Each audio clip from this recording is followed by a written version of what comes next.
Welcome to the Genetics Podcast. I'm really excited to be here today with Dr. Sonya Abraham, who's a clinical senior lecturer in rheumatology and general internal medicine at Imperial College in London.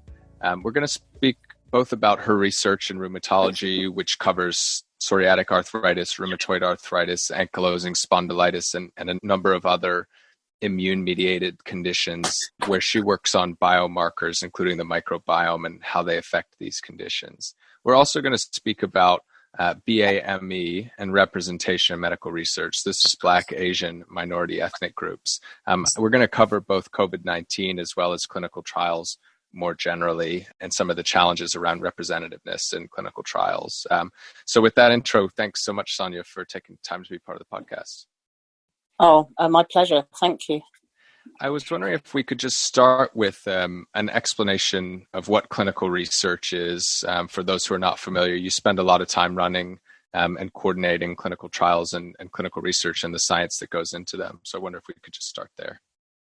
Yes, absolutely. So, clinical research is really the mechanisms by which we understand human physiology and where the physiology goes wrong and where diseases occur. And so clinical research can involve taking samples, and it's research that's done in humans, and it's understanding how diseases might occur, how they evolve, how they change over time. And that can be as simple as taking blood tests or biopsies, or doing sort of tests such as walk tests or hand dexterity tests, depending on the disease of interest.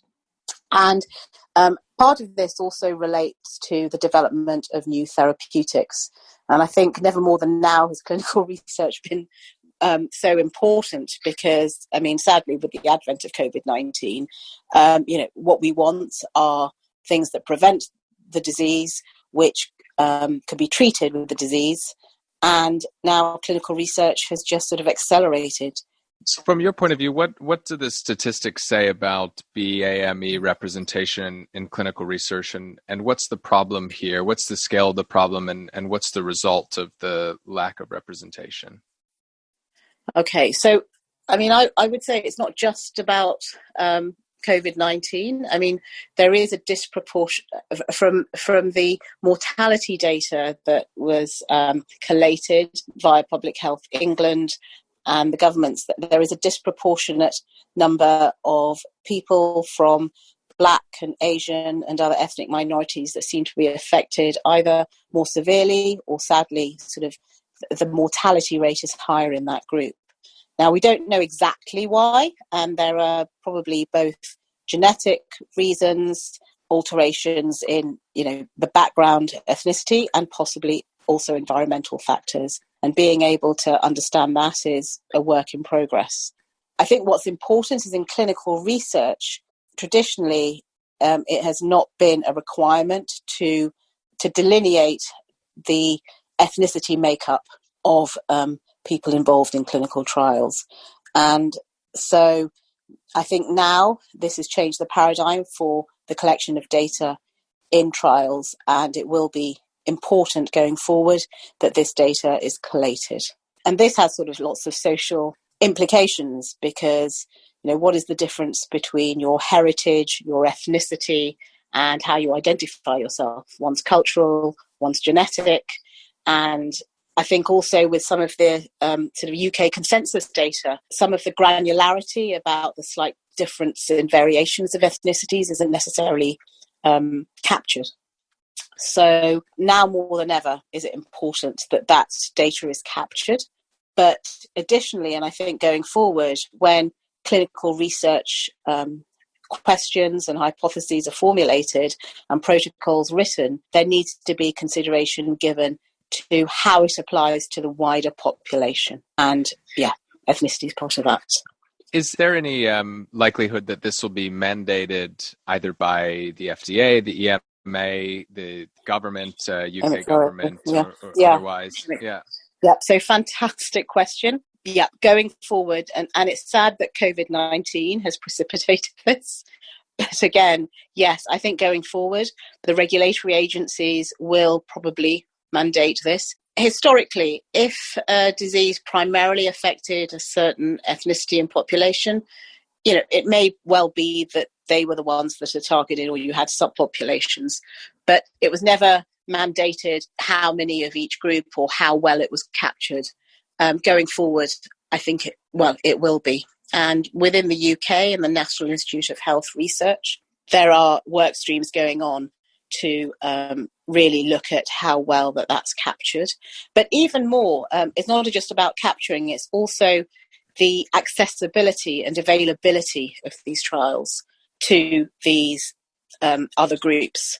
One of the difficulties is that there have been, in terms of inclusion, the information sheets, the adverts were all in the primary language of English. Right. So if people did not have English as their primary language, then they wouldn't necessarily have access to the information to partake in clinical trials. And then I think additionally, there are probably sort of cultural variations about people's comfort in undertaking clinical trials, thinking it might be just sort of human experiments. But, these are highly regulated processes. So I think there's a case that needs to be made socially about the education of what clinical trials are, and ensuring that education is available to all groups, despite what primary language they are. But also in terms of the procedures within the trial protocol, the principal investigators, the chief investigators, the sponsors need to look at the sensitivities that may impact in other ethnicities taking part as well.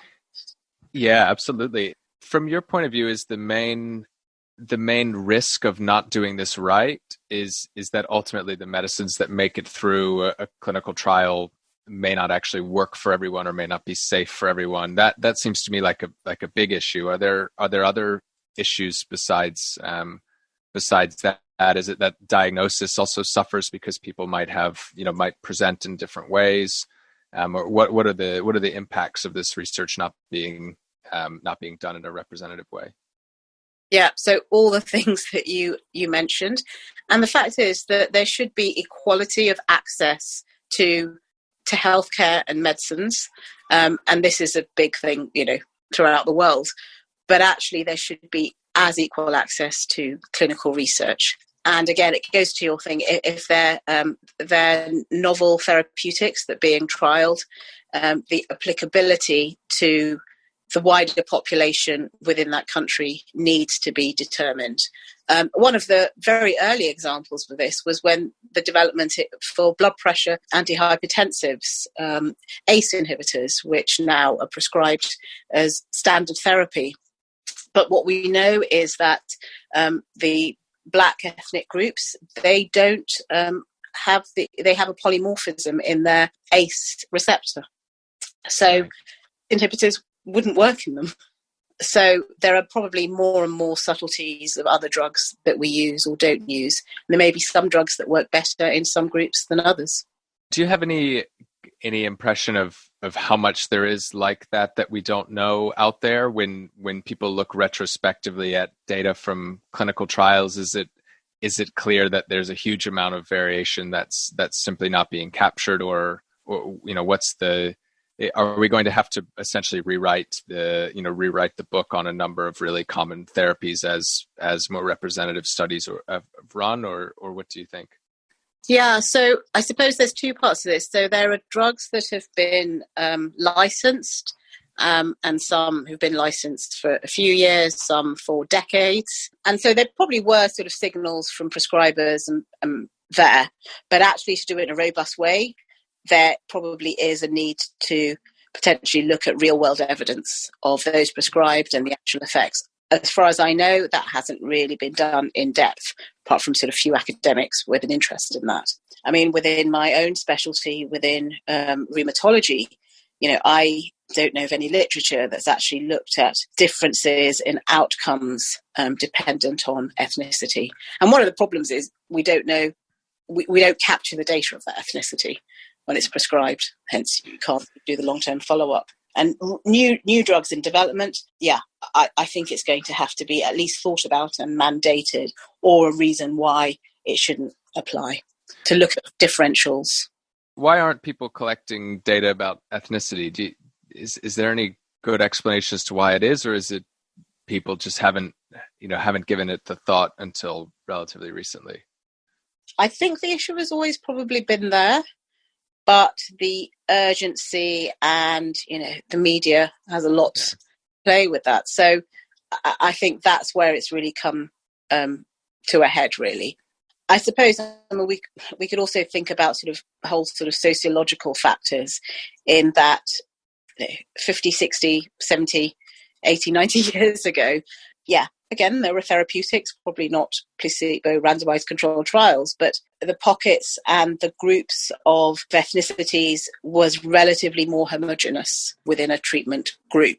And now with global travel, global migration, people go here and there, it's probably different now. But it still doesn't take away from the fact that, and I think this has been known about for decades, is the lack of access and inclusion of ethnicities in clinical trials and the barriers to that. So I think, and again, I think this is going to be a new branch of research, is that if you look at all the trials, how many of them actually have information sheets that have been translated to the local population where you're undertaking the trial.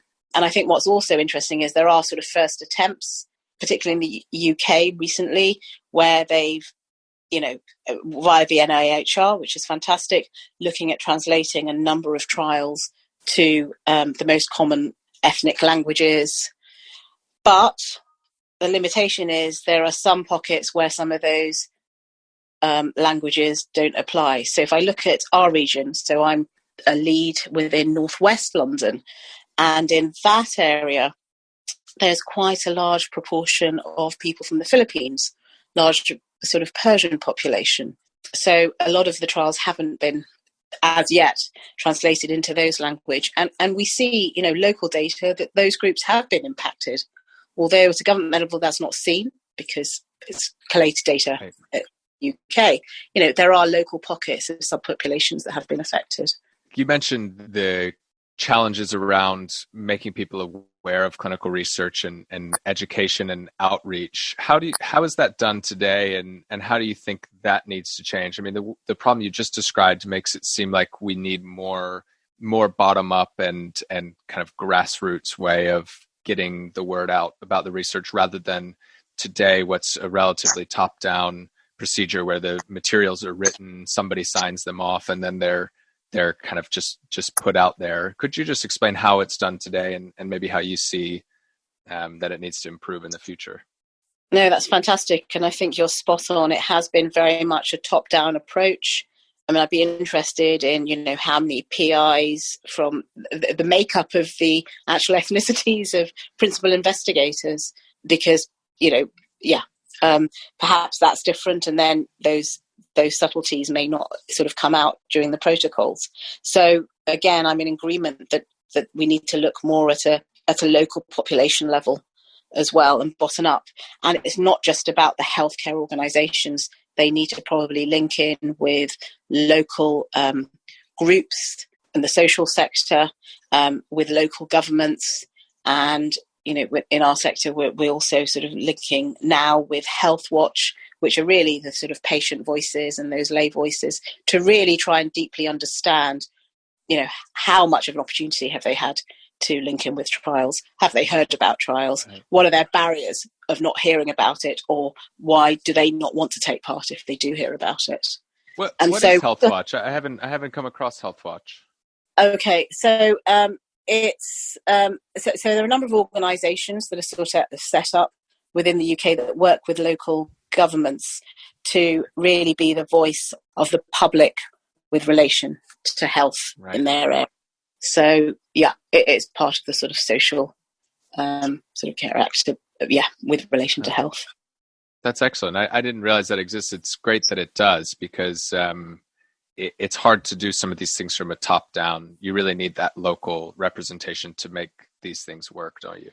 Yeah, I think that's very important. But I think the other thing that actually could be harnessed more is that of the power of social media. Now, again, there have been lots of sort of regulatory challenges with information technology and social media, which in some ways has now transcended again because of COVID-19. And so some of those things have been relaxed, but actually it gets messages out there more. And we know that actually one thing that is universal is the use of social media, no matter what your ethnicity. So perhaps sort of being able to listen within notes of social media, but again, you need resources to be able to do that, and also done in an appropriate manner, and also receiving feedback via social media. I mean, we do know now that a lot of recruitment for clinical trials is being used via social media, subject to ethical approval. So could this be another way of reaching a bigger group? Yeah, absolutely. It seems like you need to meet people where they are, right, and not force people to fit into a system that was built a very long time ago that wasn't necessarily built for the world we live in today. Exactly, and I think there probably will be. Well, there is in process, toolkits for when clinical trials are designed. This is, particularly by the NIHR in the UK, of ensuring that certain tick box things have occurred. And I think in the future it will involve, consultations with the local population and, things, what's the word? And being open to thoughts from the various ethnicities. Yeah, that's excellent. Have you been working directly on any COVID-19 related trials? Have you been sort of pulled into some of the urgent studies? I haven't directly. I haven't taken on any PI roles, but I know locally that we have contributed to a number of both interventional trials and also those in primary care, and I've helped to sort of try and facilitate that. So some of the primary care ones where almost early treatment, and what was obvious from that is that there weren't really translations in that, so that's being rectified now. So having a sort of different eye and a bird's eye view and a wide angle view of what's going on with the trials. And I think to date it's not absolutely clear how many patients from the various ethnicities were included in those trials, so that's going to be a piece of work that we're undertaking locally. Oh, that's great. I had Chris Wigley and Richard Scott from Genomics England on the podcast a couple of weeks ago, and I was really glad to hear that from the very beginning. They have a large genome sequencing project that's underway, and they're planning to be representative across the UK in terms of ethnicity and gender and postcode and all of the important demographic variables in that study from the get-go, which I thought was really good leadership, because it's you hate to spend all this time and do all this analysis, not collect the data, and then look back and realize the study really doesn't represent the country at all, but just a smaller group of people that were that were easiest to get to because of language or some of the other reasons you've mentioned. Yes, I mean, some of this sort of came to the front where actually on death certifications, ethnicity is not recorded, and there was a historical reason probably for this, that it really was not that variable. I mean, I don't know how long that, it's a formal regulated document, the death certificate. Right. So a lot of data wasn't captured early on. So again, COVID has triggered, re-looking at, the birth data, the, death data, registry data and census data. Yeah, well, I think captured. The rate of death in BAME groups in one of the studies that I read was almost 2.5 times the population. So it was like 30% of the deaths, despite being 10 to 12% of the population, which is really a terrible statistic. And to not know why and to kind of have only more questions of is it genetics? Is it something to do with is it being not caught early enough? There's just so many questions, and to not have the ability to answer is really a problem. Yes, no, absolutely. And actually that brings up another point really, is that people who were sitting at home with symptoms the differential sort of fear factor for going into hospital and seeking help. So absolutely, I think that's had some implications as well. Yeah, well, it's well documented that not everyone gets the same treatment in the hospital or the GP or whatever. So there's kind of deep societal challenges that contribute to this as well, aren't there? I mean, I wouldn't say so much treatments. And I think what is amazing and wonderful about the UK is that with the NHS that we have, people, have access to treatment free at the point of care. And they will get the same treatment, no matter if you're a prince or if you're a pauper. Now, I know that sort of healthcare system isn't there throughout the world. It's something to be fantastically proud of. It wouldn't matter if you had insurance or not. You would come in and you would go down a protocol for treatment to help support you. Yeah, it is. When I speak to people back in the US, where I'm from, it's surprisingly difficult to kind of articulate how well the system does work over here. People can criticize parts of it, but if you look at the numbers, I think in the US about twice as much is spent per person for outcomes that are not as good here in the UK. So it's kind of patently obvious that the system is broken, but there doesn't seem to be the will to fix it for some reason. I mean, one of the other things, I suppose, is the really sort of global sharing of data with the ethnicities. I mean, some of it wouldn't have been captured, but what there is. Right. So, the potential to say, well, if you're an Indian living in the UK and the rates there compared to the Indian groups living in India, or the Chinese population of the UK, or the States, or whatever, compared to the country of origin. Now, that would also help sort of understand the genetics differentials potentially. But I think one of the things that's really drawn up is, the careful acquisition of data. And sadly, it is not standardized. Right. And it should be, in a world where we've got all this technology, we can talk here, and it's beyond belief that we can't standardize the way we capture data. And it's great. We have the WHO, which are fantastic, but it's a shame that they can't actually predict in times like these with pandemics how things have to occur, and people have to abide by them unless there are exceptional circumstances. Yeah, I completely agree. It's been there's just been a incredible array of different, even if we take COVID as an example, ways of collecting data. That it's going to be a real challenge to analyze everything because everyone's collecting it and they've picked their own special way to do it. And there's 1,000 projects that have kicked off, each analyzing it in a slightly different way. Absolutely. And that is really worrying and scary. And I think, again, it goes back to the carefulness of clinical trials, and slowly and carefully, because traditionally they were a little slow.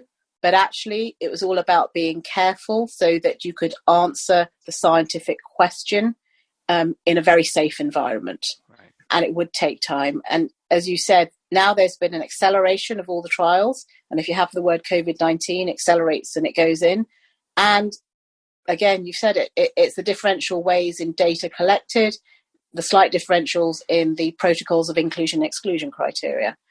And what's happened is there's been accelerated publication, and then one day drug, and there's a certain drug I think everybody knows about, is in and good. The other day that drug is not good. And then the other day maybe it actually might be good.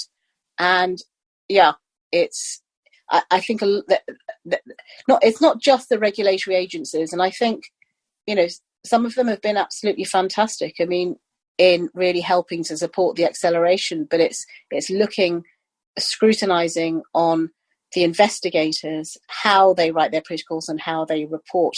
And I think a responsibility also lies with the editors of high impact journals as well, of what and how they report. And, we've seen retractions in some very prestigious journals. And So scrutiny really needs to be there. I'm thinking of the Surgisphere debacle, and I think it was the Lancet where some company that they claim to have all of this hospital data, but they wouldn't actually show anyone that it existed. And none of the hospitals ever remembered signing any agreements or working with them. And so it was quite possibly all kind of constructed just to create this high impact journal publication, which is unbelievable if you think about it. But the journal, to their credit, did retract it fairly quickly, but sometimes the damage is done because the information gets out there in the media and there's no taking it back. Yes. And then it impacted other clinical trials that were really trying to get the proper idea. And it's also a sort of testament, and it upsets me that, people point the finger, people blame and saying, oh, well, that wasn't credible, or this wasn't credible, or this was doing this bad job, and they've been doing. And, in times like these, there is no point in pointing fingers and putting blame. We try to make the best of it. Absolutely. Yeah. One thing that I want to ask you is we as a world right now, we're spending a lot of time talking about COVID-19, but a lot of your work is on immune-mediated, especially inflammatory disorders. And it's disorders like these people are at higher risk of mortality from COVID-19. And it's more challenging to conduct research because it's less safe for people to leave their homes. It's an immune system compromising condition in many of these cases. Has that affected your work at all? Have you had to shift the way you do things in order to continue doing your important work in psoriatic arthritis, rheumatoid arthritis, ankylosing spondylitis, and others? Yeah. So it's been an interesting journey, really, because at the beginning, and yes, as you said, the group that we treat, and it's not just inflammatory arthritis, but patients with connective tissue disease and lupus and people, it's their sort of immune modulators. And there was a big worry, are these people going to be so immunocompromised, they're more likely to get the infection? And if they get the infection, they're more likely to have a worse outcome. Right. And really, nobody knew the answers. Yeah. And so things were sort of done, and again, sort of slightly differently in slightly different countries, but this was very much a sort of pragmatic clinical approach. And it was made sure that if people are on immunosuppressants, that they were shielded, they minimized their risk. If they're on steroids, to minimize their risks. But it's also impacted, because there was lack of evidence, the morbidity. Some of these patients have flares in their disease, but the jury was out. Can you give them steroids? Can you not? Can you inject their joint with steroids? Can you not? And so there was a period where people were suffering, not from mortality or for COVID, but from their inflammatory arthritis. In terms of, I think it was a great time to be a rheumatologist in terms of the therapies that were being trialed in COVID. A lot of them came from rheumatology. But I think what's interesting is that rheumatologists didn't seem to be that consulted with some of these drugs that were licensed. So we see all the advent of using interleukin-6 receptor, hydroxychloroquine, which is a drug that's been around for an extremely long period of time and used very successfully in some autoimmune conditions such as lupus and Sjögren's. And so I think that's one part. And then the sort of linking in with pharmacologists and also the pharmaceutical drug companies. And then what I've also seen is lots of biotechs, lots of new novel therapies that were going to be trialed in autoimmune disease. They took those drugs and said, there is some circumstantial evidence that it's been useful in that hyperinflammatory response in COVID-19, so let's trial it in there. And we've seen a lot of drugs fall by the wayside. And what's really interesting is, probably for me, the best, most effective drug in inflammatory conditions, for which Philip Hench got the Nobel Prize, along with Rick Stein and Kendall in 1959, which was corticosteroids.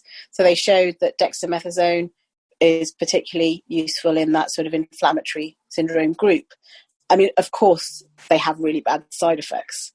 But it's interesting that some of the oldest drugs seem to be effective and some of the newer ones don't to date. Why is it that the drugs that were originally used in rheumatology are likely to be effective? Is it against this later onset cytokine storm where the body goes into immune overload. Yes. Is that yes. What it is? Right. Yes. And so, that hyperinflammatory response, although there are some thoughts that the way hydroxychloroquine may work is that it also may stop the virus actually infecting the cells as well, if given early enough. And I think that's the problem. It's, at what stage are certain drugs the best to be used? And what's happened is all of the drugs are used in hospital when the patients are probably coming quite late, and sort of looking at using it earlier. So, and it also sort of, a lot of sort of questions or philosophical questions also come out of this. Is it better to use drugs that have been around for a long time, we know their safety profiles, and trialing those, or trialing brand new drugs where we know their mechanisms of action, but we don't know their safety profiles in COVID-19? I'm not saying which one is right or the one is wrong, but it's a good reflection. Yeah, and I think the other thing to consider with both of those is how they end up being priced. I assume with something like dexamethasone, it's off patent and everyone in the entire world can make it. And so anyone who needs it will be able to get a dose, whereas the remdesivir is a new drug. And they're, I think they had originally planned to price it around £3,000 a dose. I have no idea whether that's reasonable or not, but there's always more debate in how you price it if something is new and under patent than if it's tried and true, right? Well, yes, but and I appreciate, that costs have to be reaped, but actually there's this ethical dilemma that really it should, drugs need to be accessible for things like this. Sure, remdesivir, and they may price it at that, but it really has had accelerated, if it comes out, it will have accelerated status to be licensed. So the timing would be a lot less than if it had to come for other diseases. Yeah. But I think what was interesting, and I read this nearly early on, and it was very naughty, but good on the FDA to have reviewed that, was I think one company that was producing hydroxychloroquine actually increased the price of it during COVID-19, which was, how could people do that? No. So, that's come back down now, but there was a transient time where they did that. So people profiteering from tragedy is really unacceptable, particularly health tragedies. Absolutely. Is it hydroxychloroquine that is commonly used in lupus? Because I know there was a concern at one point that the US was stockpiling it and that people may not be able to actually get the drugs that they needed to manage their lupus on a day-to-day basis. Absolutely. And I think the governments were aware of that. And I think, I know certainly in the UK, and I'm pretty sure in the US as well, and hopefully other governments, that when this was alerted, that they did ensure that, there was a decent supply for the diseases that they're licensed in or prescribed in, as well as the sort of clinical trials. But there was a period where, and this is sort of the off-target social impact, is that suddenly people were getting prescriptions instead of 2 or 3 months, getting 6-month prescriptions. So suddenly people, potentially stockpiling within their own houses. And I'm not saying what's right or wrong, it's just the observations. So that was panic mode. And I think, there's, again, the availability of medicines and other things, because I think countries are now realizing how much reliance there are on other places to bring in and import and export, not just on drugs, but other things as well. So, it will be interesting how things evolve in the next 10 years to ensure that there is a, readily available stock of essential things.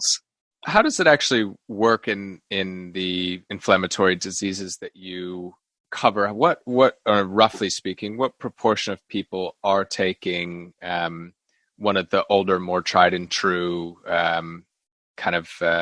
treatments versus some of the new injectable biologics? Have you seen that change a lot in the last 5 or 10 years? And I'm just interested in where you see the future of these kind of very, very, very challenging to treat and and they affect quality of life in some people very dramatically as a result of the challenge to treat them.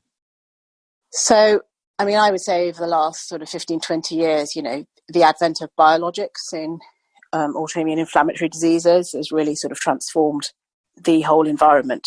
Yeah. And so people almost, can live generally normal lives because of the biologics.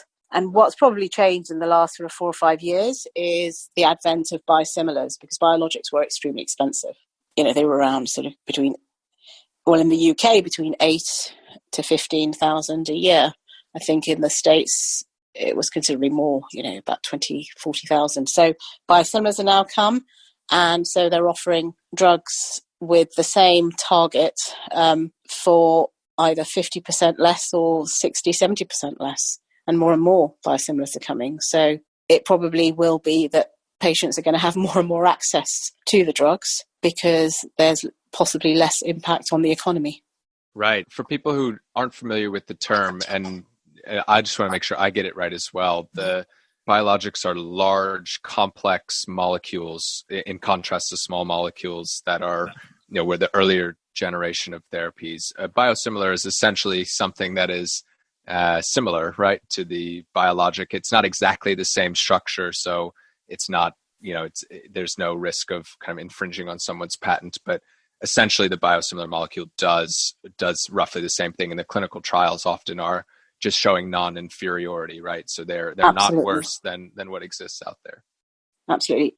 We've covered a lot of ground here, and I think we've been going for almost an hour now. So I was wondering if we could just close off here with your view. You've talked about how biologics and immune inflammatory diseases are, have been transformative.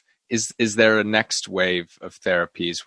What's coming next here, or do you think the age of the biosimilars is going to be the next big age, and there may not be a step change in effective treatments for a little while? Yeah, so I think there's sort of two ways of looking at it. I think there'll be one where you're treated very early. So if you treat very early, maybe you can switch off that perturbation. We still haven't got treatments for that, but that's one way of looking at it. I think treatments are evolving, and it's interesting because, again, steroids did transform the landscape back in the day in the 50s and 60s for people affected with arthritis. Then sort of the advent of methotrexate, the TNFs. And so all those drugs, the oral drugs, so methotrexate, sulfasalazine, hydroxychloroquine, the steroids, they affect lots and lots of inflammatory proteins. Then the anti-TNFs and the biologics came, so you have anti-interleukin 6, effects on T cells, interleukin 17s. They affect one cytokine directly by an antibody. So they shut off and bring down that one hyperinflammatory protein, which may have other effects on some of the other proteins. But now what we see is there are new drugs that are coming out that are having that sort of wider implication on lots and lots of cytokines. So it's going back to their sort of steroid days, which I think is interesting.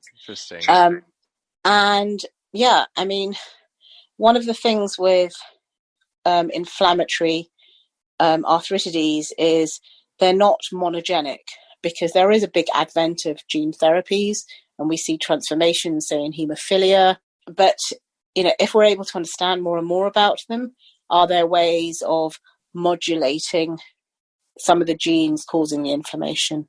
Right. But I mean, I think we're looking 10, 20, 30 years down. So yeah, hopefully we'll be speaking in 10, 20 years. Absolutely. And there may be transformations. And then going back to something that obviously is of interest to me, and that is the microbiome, is, we see potentially a future where it will be a combination of treatments, but also your microbiome environment. Now, whether this will be treated with food supplements to alter your microbiome, or actual capsules or other things that reset the proportions of the pro-inflammatory, the good bacteria, to not so good bacteria. I think that's possibly going to be a real reality, and I think that's probably going to be a lot sooner than, say, gene therapies in autoimmune inflammatory arthritis. So, yeah, I can see 7 to 10 years it could be. We already know in the devastating diarrhea, Clostridium difficile, that, microbiome therapy and fecal transplants, which don't sound very appealing, but, they've been approved. Right, and incredibly effective. And very effective. How would the microbiome work in something like ankylosing spondylitis or RA or psoriatic arthritis? Does the microbiome play a role in, because my understanding in ankylosing spondylitis is there's kind of spinal fusion and kind of deep inflammation in the spine. Is the microbiome playing a role there potentially? Yeah, and it's thought to be potentially originating from intestinal microbiome. So right. The bacteria in the gut. And we know, from inflammatory bowel disease studies that there are altered microbiome. We know comparisons across looking at patients with psoriatic arthritis and rheumatoid and ankylosing spondylitis that there are alterations in the proportions compared to, say, normal healthy volunteers. And, our research is really focusing on trying to understand what the differences are. But it's more than, and what's been published to date is what you observe at that moment. Yeah. But actually, it's not about just the bacteria. It's about the interaction of the foods we take that alter the bacteria and how stable this is over a period of time, and what the chemicals those bacteria, say with the food interactions, produce that then affect the immune cells, and then what happens to those immune cells. So what we're doing is really looking at that integrated approach of what happens when you compare people, their diets, their microbiome, what chemicals are being produced, and how does that affect the sort of genetic expressions in pro-inflammatory cytokines in the immune cells. Incredible. It really is a complex system, isn't it? You have to look at it with that integrated approach. Yes, yeah. Well, I'd just like to say thank you so much for taking the time. I always learn an incredible amount speaking with you, so thank you. I think we covered a tremendous amount of ground today around representativeness in clinical trials and some of your work in immune-mediated inflammatory disease and arthritis. So thank you. I really appreciate it. And it's sunny where I am here. Hopefully it is where you are, and you can get outside and enjoy some of the nice weather. Thank you. Are you based in the UK? Or? Yes, in Cambridge. Yeah. Oh, right. Okay. Nice. Yeah. That sounds very sunny, the accent. Based in Surrey, in Richmond. So it's dullcast, but it's not raining, so that's not too bad. Excellent. But thank you. Yeah, no, it's been a real pleasure. It really is. It's great. Yeah, discussing with you. Thank you. Great. Thank you as well.